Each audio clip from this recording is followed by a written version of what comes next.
If the elephants have passed by, yet are destined to always remember,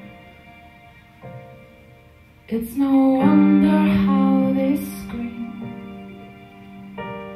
Like you and I, they must have something. I never felt like I was really happy with success of Happenstance, but I wasn't walking around thinking that I had really broken through on everybody's radar. I think I had a healthy amount of good press and, you know, built up a touring fan base and whatnot.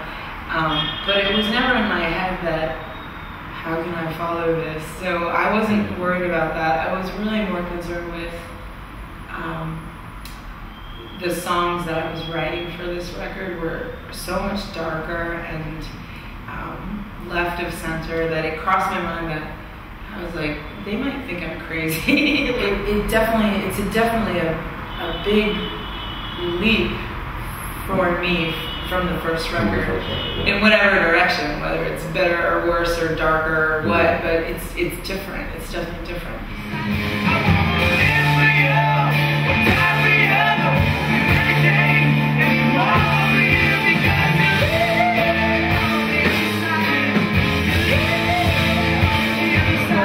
Split was very much just a, you know, how are we going to do this? We've got this like crazy brash guitar driven rock songs, and then we've got these like orchestral ballads, like, and I finally found this sequence that was cinematic, and I've used that word before. It was more like film score, because there's no like pop friendly radio hit on, at least not on the first side at all, and like it's a very untraditional sequence. There's a Sunday Afternoon is a 9-minute song, 9-minute 30. It's stuck as song 4 or 5, which is nutty. Like, it's crazy. But that particular sequence has a flow to it that is very like seamless in a way, and string interludes or bringing you into the next song and giving you breathing moments. And so yeah, when I was making that sequence after like the 60th try, that felt very much like a film score. I had just gone through a kind of a major breakup of my life and was living in Woodstock, and so it was kind of in my own like little internal world of depression, whatever.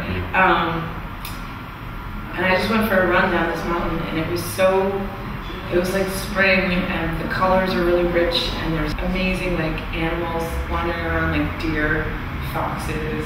It was ridiculous. So I'm running and I'm really depressed, but like nature is like, isn't it great to be alive? So it was this like joining of two different emotions.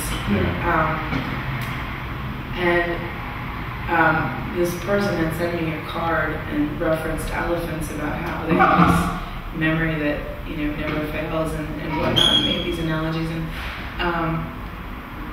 the lyrics just kind of came. It was like line after line after line, so much that I'd be running like, if the elephants have past lives, you know, saying it to myself, and then I'd get another line, and then I'd have to repeat them so I remembered them, and I had the whole song by the time I reached the bottom of the mountain. The lyrics were complete. The whole lyric, and I was like, fuck, I don't have a pen, I have nothing, like I'm in the woods, so I ran back up, and I just kept singing, you know what I mean? I'm like, God, you're gonna lose this song, and I got to the, you know, got back to my place and, you know, screamed it into a microphone and got it down, and that was it. And like 6 months later, I finally figured out like a chord that went under this random thing. Yeah, so for months I couldn't figure it out, and I knew it was like a special thing for me, because when I went back and really like listened to the lyrics, they were much more poetic and layered than I had ever, you know, wished for. It was like one of those really special, you know, God throwing me a bone. When I'm dead, that you send me that call. When I'm doing all that I can do, you are forcing me to remember.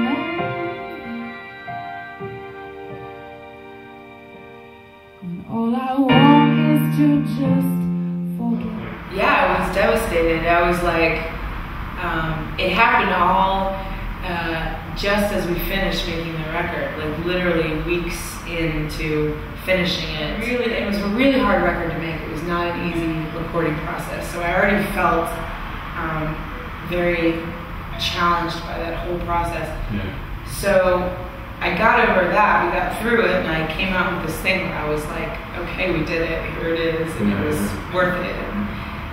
And then all the business stuff started to happen. And it all turned in sequence of my A&R guy at the record label, who'd been with me for 7 years, went to start his own record label. So it was a great opportunity for him. Yeah. But I was, like, oh my God, I'm losing my #1 guy at the company. And then I split with the manager, and it was like, oh my God, I'm losing the manager I've had for how many years. So I have this record, and my entire team is now dispersing. So I literally presented the record to RCA by myself with little drawings of the split record and how I saw how it could work, and so it was a new thing for me, and I took off to the Dominican Republic for a month just to get out of my brain about this record, and that turned out to be really crucial because I rediscovered who I was without music, without any business people in my life, without any personal reference, no friends, nobody I knew. I didn't know the language.